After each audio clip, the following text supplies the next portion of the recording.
নমস্কার বন্ধুরা, অভিনব জ্যোতিষ ব্লগে তোমাদের সবাইকে আবার একবার স্বাগত জানিয়ে আজকে নতুন আর একটা ব্লগ শুরু করছি।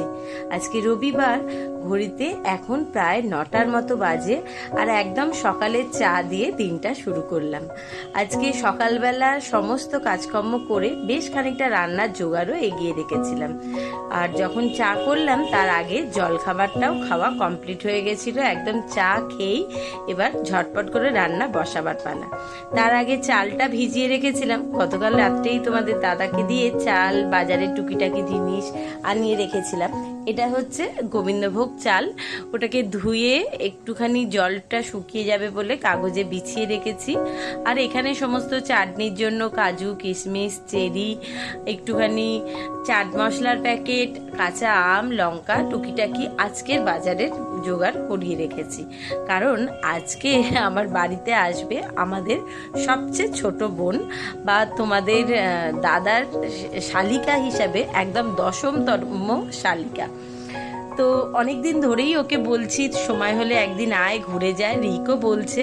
তো যে যার এখন বড় হয়ে গেছে আর কাজকর্মে যে যার এতটাই ব্যস্ত যে কেউ হুট করলে চাইলেই কোথাও যাতায়াতটা প্রায় হয়ই না। তো যাই হোক, রিকও বলছিল আর ওরও আজকে সময় পেয়েছে হাতে। তো গতকাল রাত্রে না, দুপুরবেলায় আমাকে ফোন করে বলেছিল যে যদি হয় আজকে রাত্রিবেলা হোক বা রবিবার সকালবেলা হোক, আমি তোর বাড়িতে যাব। তো সেই রকম চিন্তা ভাবনা করতে রাত্রিবেলা আর আসতে পারেনি। রবিবার বলেছি একদম সকাল সকাল আসতে, তাই জন্য একদম সকাল থেকে উঠে লুচি, একটু কষা আলুর দম করেছিলাম। আমরা জলখাবারটা সেরে রেখেছি, কারণ জলখাবার না খাওয়া হলে না পরে রান্নার সময়তে ভীষণ অসুবিধা হয় আর খাওয়া হয়ে ওঠে না। ওর জন্য এখানে আলুর দম আর লুচিটা রেখে দিয়েছি, ও এসে খাবে। তার আগে চালটাকে কাগজ থেকে তুলে রেখেছি, ওটাকে মাখাবো। আর এদিকে চাটনির জন্য আমগুলো একদম খোলা সমেত ফালা ফালা করে কেটে রেখেছি। একটু 5 ফোড়ন, শুকনো লঙ্কা দিয়ে, আমটা দিয়ে লবণ, মিষ্টি, হলুদ, লঙ্কা যেমনভাবে চাটনি হয় সেরকমই করব। আর এর মধ্যে একটুখানি এই সমস্ত ড্রাই ফ্রুট দিয়ে দেবো। তাহলে চাটনি এরকমভাবে বানালে তোমাদের দাদার আবার খেতে ভীষণ ভালোবাসে। আর তার সঙ্গে অবশ্যই একটুখানি ভাজা মশলা দিতে হবে চাটনিতে। চাটনি মানে খায় না সেরকম খুব একটা, কিন্তু খেলে একদম ভালো মতো করে করতে হবে। বেশ একটু ঘন ঘন হবে, একটু মশলা দিয়ে হবে। খাবে অল্প, কিন্তু চাটনিটা যেন খেতে খুব ভালো হয়, তবেই একটু আধটু খাবে। যাই হোক, চাটনি হয়ে গেছে। আর এদিকে চালটা তুলে গামলায় নিয়ে নিয়েছি। পরিমাণ মতো দিয়ে দিয়েছি লবণ, হলুদ গুঁড়ো, একটু আদা বাটা, আর এখন দিয়ে দিচ্ছি পরিমাণ মতো চিনি দিয়ে ঘি দিয়ে ভালোভাবে মাখিয়ে নেব।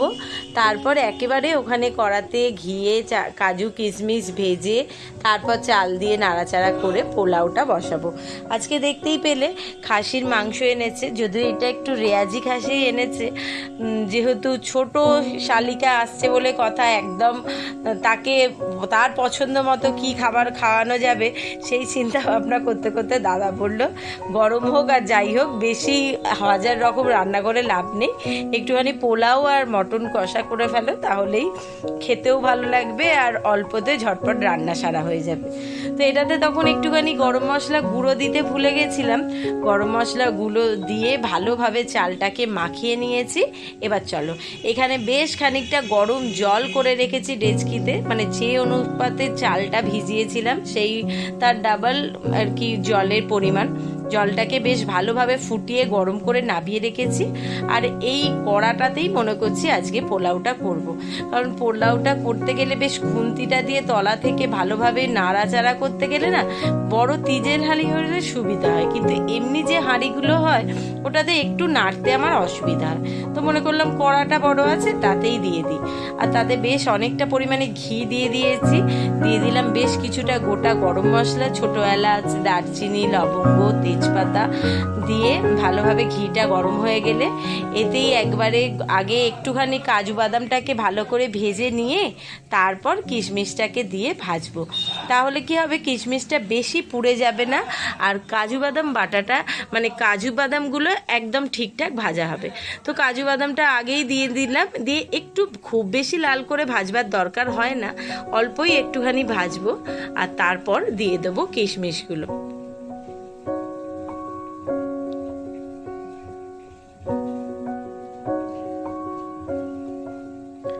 ব্যাস কাজু বাদামটা ভেজে নেওয়া হয়ে গেছে। এরপর কিশমিশগুলো দিয়ে একটু নাড়াচাড়া করে তারপর ওই মাখিয়ে রাখা চালটা দিয়ে নেব। পোলাওটা তো হয় ঝটপট আর খেতেও ভীষণ ভালো লাগে। আর সবচেয়ে বড় কথা কি, মটন কষা হোক বা চিকেন কষা হোক, তার সঙ্গে পোলাওটাই বেশি ভালো লাগে। যদিও রাইসেও অবশ্যই ভালো, এইগুলো তো সবসময়তেই রাইস হোক বা পোলাও হোক, চিকেন, মাটন, আলুর দম, পনির, যে কোনো কিছুর সঙ্গেই ভালো লাগে। তো অনেক দিন বাদেই আজকে এইভাবে মানে বাসন্তী পোলাওটা করা হচ্ছে। কিন্তু সমস্যা যেটা, গতকালকে ভেবেছিলাম বাসন্তী পোলাও করব বলে সমস্ত জোগাড় করিয়ে এনে পোলাও তো বসিয়ে দিলাম। পরে মনে পড়ছে যে রিক তো আবার এই পোলাওটা একেবারেই খেতে পারে না। এই পোলাও বলে না, গোবিন্দভোগ চালের নর্মাল আমরা যে ফ্যানে ভাত খাই বা হচ্ছে এই বাসন্তী পোলাও বা পায়েস, কোনোটাই রিক খুব একটা বেশি খেতে পারে না, কারণ এই চালের তো একটা নিজস্ব সেন্ট রয়েছে, ওই সেন্টটা ওর অসুবিধা হয়। তো যাই হোক, অল্প একটু খাবে বই কি, অল্প করে ওকে একটুখানি পোলাও দেবো। আর এইটা হয়ে গেলে একদিকে মটন কষাটা বসাবো আর অন্যদিকে ওর জন্যে অল্প করে একটু চাল ভিজিয়ে ভাত বসিয়ে দেবো। তাহলে ওরও খাওয়া হবে। যে যেটা যেমন খেতে ভালোবাসে তাকে তো ততটুকুনি খাবারের ব্যবস্থা করে দিতেই হবে। চালটা ভালোভাবে ঘিয়ের সঙ্গে ভালো করে ভেজে নিয়ে হয়ে গেছে। এবার দিয়ে দিলাম পরিমাণ মতো জল। এবার এটাকেও ভালোভাবে মিশিয়ে নিয়ে একটু ঢাকা চাপা দিয়ে দেবো। দিয়ে মিনিট 5-7 অপেক্ষা করলেই চালটাও সব, এটা তো যেহেতু গোবিন্দভোগ চাল খুব একটা সময় লাগে না, তারপর ভেজানো ছিল, একটু হাওয়ায় শুকিয়েছে। আর এদিকে পোলাওটা বসিয়ে দিতে দিতেই এসে গেছে আমার বোন। আর বোন আসার সঙ্গে সঙ্গে আগে থেকেই দাদা দই এনে রেখেছিল আর রিক বসে পড়েছে এখন লাস্সি বানাতে। যেহেতু মনি গরম থেকে এসছে, তো অল্প করে একটু লুচি তরকারি দিয়েছিলাম, কিন্তু সে দুটোর বেশি লুচি খায়নি, কারণ তো একে গরম থেকে এসছে, তারপর বেলাও হয়েছে। কিন্তু যেহেতু প্রথমবার ক্যামেরার সামনে, তাই একটু লজ্জা পাচ্ছে, এক্ষুনি আনতে পারছি না, তবে অবশ্যই তোমাদের সঙ্গে পরে আলাপ করাবো। তো রিক এখানে লাস্সি বানাতে বানাতে ওদিকে আমার পোলাওয়ের জলটা টেনে নিয়েছে। এটাকে ভালোভাবে একটুখানি মিশিয়ে নিচ্ছি, কারণ এই সময়তে একটু করে ওখানে মাঝে মধ্যে তলাটা না নাড়া দিলে না পোলাওটা তলায় লেগে যাওয়ার ভয় থাকে। আর আমি বোন এসছে সেই জন্য এতটাই মানে আত্মহারা অবস্থা, ক্যামেরাটা যে উল্টো করছি সেটাও মনে নেই। দেখো, দেখে বুঝতেই পারবে যে ক্যামেরাটা এই সময় ঘুরে গেছিল আর ছবিটা আসছে উল্টো দিকে। যাই হোক, এখানে লস্যি বানানো হয়ে গেছে। প্রথমে মনিকে দিয়ে তারপর আমরা সকলেই একটু করে লস্যি খাবো। তবে রিক বাবু আজকে লস্যি বানাতে বসে যেটা করেছে ব্লান্ডার, সেটাতে ভেস্টি করে বেশি করে জল ঢেলে দিয়েছে। দইটা হয়ে গেছে পাতলা, তাই ওটা লস্যির বদলে ঘোলই হয়ে গেছে। তো যাই হোক, গরমে ঘোলই হোক আর লস্যিই হোক, এই ঠান্ডা ঠান্ডা 2-3 গ্লাস করে খেয়ে তো পেট পুরো ভর্তি। দুপুরবেলা কে কতটা পরিমাণে খাবার খাবে তার ঠিক নেই। তার আগে তোমাদের দাদা বললো চলো, এসছে যখন ঘরে বসে থাকলে হবে না, একটুখানি বাইরে থেকে ঘুরে আসি। তো আমি জিজ্ঞেস করলাম এই গরমে রোদ্দুরে কোথায় ঘুরতে নিয়ে যাবে? তখন বললো না কোথাও না, একটু আইসক্রিম আনতে যাচ্ছি। বলেছিল বোনকে দই এর কথা, তো বোন বললো না দই না, আইসক্রিম খাবো। তো ওই জন্যেই সবার থেকে জামা কাপড় জুতো ধার দেনা করে বেরিয়ে পড়েছে দাদার সঙ্গে আইসক্রিম আনতে।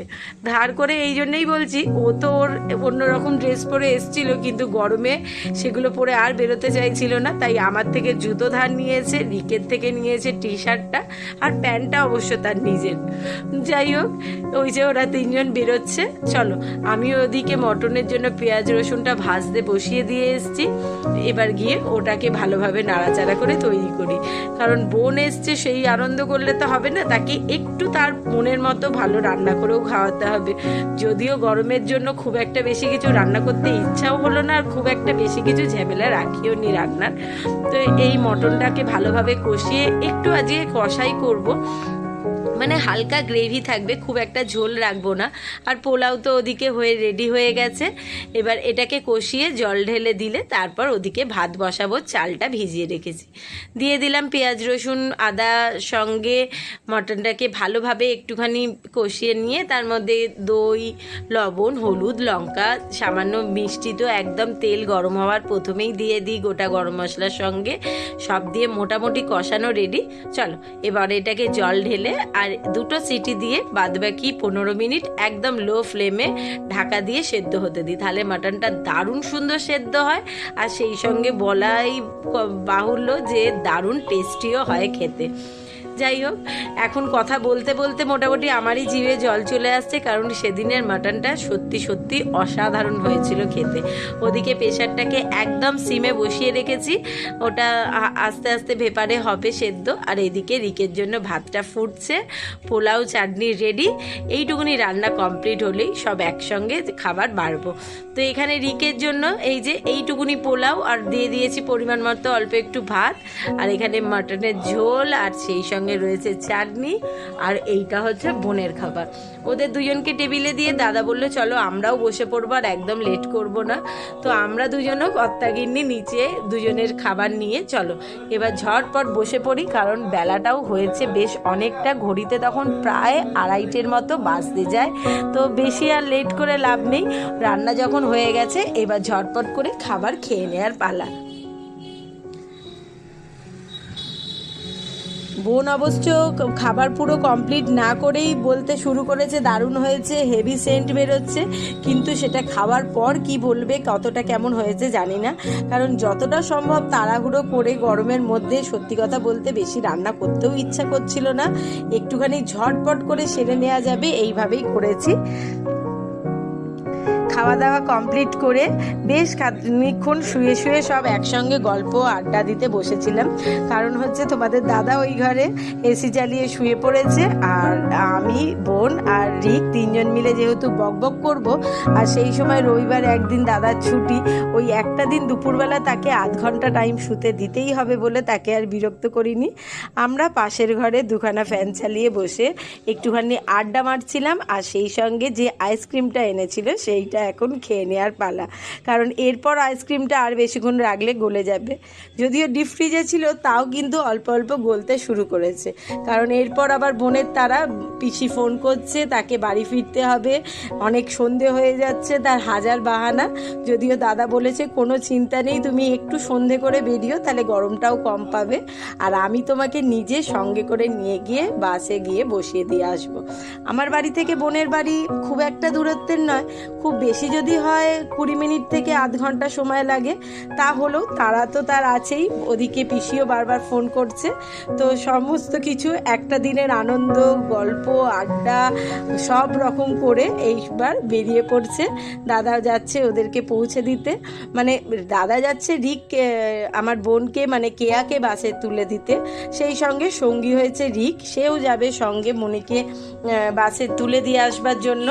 তো যাই হোক, ওরা তিনজনই একসঙ্গে বেরিয়ে পড়েছে, ওই যে দূর থেকে টাটা করছে, ওরা বেরোক। আর এদিকে আমিও যেটুকু কাজকর্ম বাকি আছে, এরপর যাব সন্ধে পুজো দেবো, স্নান করব, আর তারপর টুকিটাকি ঘরেও সকালে জামা কাপড়গুলো সব পড়ে রয়েছে কাজকর্মের মধ্যে, আর সেই কাজগুলো গোছানো হয়নি।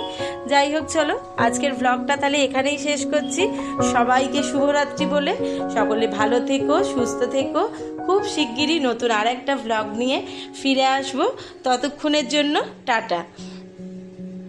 কিন্তু ওরা যে কোথায় গিয়ে এই বাইকে উঠতে গেছে বুঝতে পারছি না, 1 ঘন্টা ধরে এখানে দাঁড়িয়ে রয়েছি কিন্তু তাদের দর্শন পাচ্ছি না। তারপর বুঝলাম ওই যে সেটের তলায় দাঁড়িয়ে কিছু নিশ্চয়ই করছিল, এই এতক্ষণে বেরোলো। চলো তাহলে এখানেই শেষ করলাম, শুভরাত্রি।